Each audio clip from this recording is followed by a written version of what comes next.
say something about that and what leads to that, you know, first birthday, second birthday, and then something happens there in between, and then the business just dies. That goes under. That is the Simon Makonde story. And it is very unfortunate for enterprise to take the route of Simon Makonde. This is the learning curve.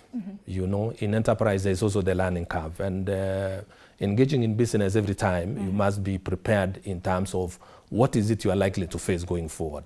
And that preparedness starts from at the point of hatching the business plan. So you develop the business plan, look at what are the likely shocks that you are going to face. And unfortunately, without that preparedness of risk mitigation, what are the motions that the business should get into for it to sustain itself going forward, then of course it will be very, very unfortunate that it dies in the third, in the fourth, the fifth year, that kind of thing. There should be support system in terms of legislative access to credit, that they can be able to access credit in a manner that it will be sustainable. You know, interest is one of the biggest killer, and it may not merge with the cash flows we are talking about. You're supposed to pay your loan, but your cash flows are not matching up, and then of course they're auctioned and that kind of stuff, and they go under. So it is holistically, it should be holistically looked at from inception, then of course the legal environment, then the support system going forward in progressing the business. Yes. So from where you sit, what do you think the other options that exist in terms of credit financing for business people? When we talk about, you know, now interest rates being higher, especially when they're looking for the banks, you know, to give them credit, then what other options exist, especially for small business people who find it quite hard to access loans? What I've seen and what we hear every day in our environments is the informal loaning systems within the same entrepreneurs themselves, as MSMEs, where they get organized, they pool capital, and they loan themselves. That is the cheapest way of accessing credit, because they determine how much they'll charge themselves. That is a very good start point. And if it can be strengthened and supported, become more structured, then of course that becomes, then of course the government systems where you talk about the loans that are open to small enterprises to access, that would be useful. Then of course the SACCOs, then you roll over to the bank. So in that order you can be able to access credit as you grow, because they're going to mainstream banking, especially for very small enterprises, and they are not very sure of their cash flows, it may pose a bit of a challenge to them. Yes. Is it guaranteed that once a business, you know, moves past the fifth birthday, then that business is going to thrive regardless? It is not that a guarantee. What happens is that we've seen businesses that were thriving, and there were shocks of the 2020 regarding the COVID-19, and many businesses never came back. So they were not prepared for such kind of shocks, that kind of preparedness. So businesses should be prepared beyond the 5 years. They should be prepared, and they keep on ring fencing their sustainability as they progress. Yes. So the question of what businesses can use to track and, you know, focus or operational risk, you know, without hiring an expensive consultant for that, what do they need to do? There is access to support system within our environments from a technical person who can be able to evaluate your internal control systems. Very basic, very basic. If you are affordable. Very affordable. Look at, you want to open a hotel?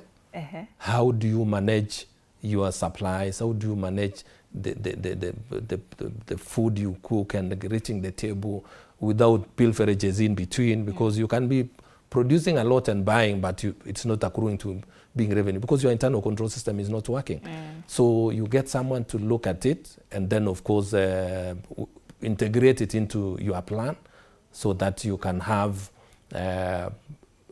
systems that are supporting you to thrive as business. Then of course, what are the funding requirements going forward? From time to time, what will be your requirements? So that must be very clear from the onset, so that that enterprise can be sustainable. And that is easily available. If they look around, then they should be able to find 1-2 two accountants around themselves, they can be able to help them and do even the record keeping. You know, one of the biggest challenges is basic record keeping. You don't know what is costing you to do the business. You don't know how much you are earning. Yes. At what stage in the business should this be done? You know, this risk assessment and auditing of you know, the risk operations. At what stage? Is it the first year, second year, third year, or the fifth year? From the onset, you must be aware of the challenges you are likely to face so that you are prepared for it.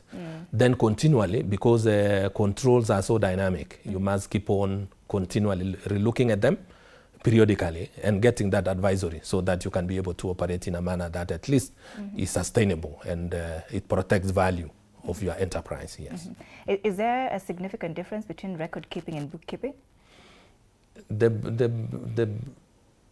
The difference is the same, I would say. You know, bookkeeping, you know, you can keep your records in terms of, you know, when you talk about bookkeeping, it's more of accounting. Yes. So, but of course, that is a record. So the difference is the same, but in technical context, and then of course, you would say bookkeeping is more accounting in nature, but then the registers we may keep for ordinary records. Yeah. Yes. So if it's so important, you know, to keep your records, you know, as we put it this morning, then why are businesses not doing so?